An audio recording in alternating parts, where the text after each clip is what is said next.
the Lac Operon, which is found in E. coli, and it is a prokaryote. Here we have our acronym, PROG, which stands for promoter, repressor, operator, and gene. So basically how it works is we have RNA polymerase here on our promoter, and we have a repressor here, which is, the repressor is made by the regulatory gene, which makes all the repressors. And what it does is it sits on the operator, and it doesn't allow RNA polymerase to transcribe the genes that code for an enzyme which breaks down lactose into galactose and glucose for the cell to use.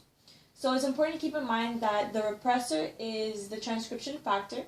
Without the repressor, this would be transcribed.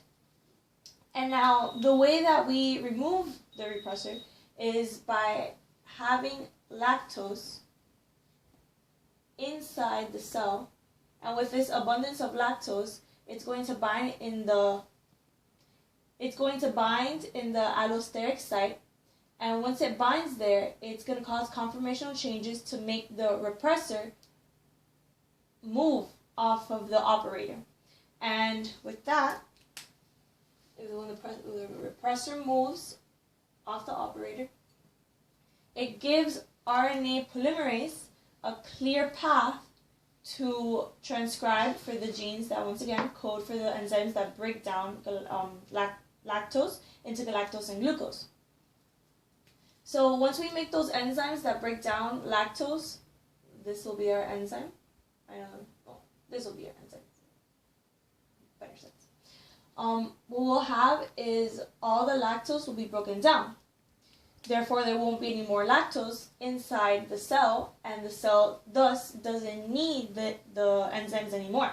So then our regulator gene once again produces the repressor, and the repressor once again sits upon the operator without any lactose inside the cell.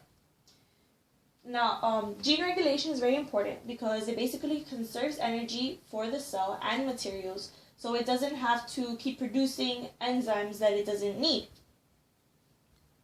So it's also important to remember that the operon is inducible when there is lactose in the cell.